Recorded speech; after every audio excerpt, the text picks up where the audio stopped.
देखो उत्कर्ष निमापड़ा आसंता 3 तारिख रे 3, 4 2 दिन धरी निमापड़ा रे जो इंडोर स्टेडियम रो जो अच्छी बारवाटी पड़िया से आरंभ हम एथिरे महामहिम राज्यपाल आपको शुभ उद्घाटन करिवे। एथिरे सुभद्रा शक्ति मेला भी रहिबो। 11टी विषय को नहीं चर्चा हम जो एक्सपर्ट माने रहिबे, आम अंचल निर्वाचित प्रतिनिधि माने रहिबे, महिला व्यवसायी विभिन्न सेक्टर रे एक्सपर्ट।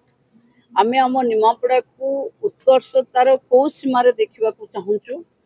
कॉलेज स्टूडेंट ठू आरंभ करी सब लोक माने आर फीडबैक देबे। 4 तारिख संध्या बेले ये रो समारोह हम।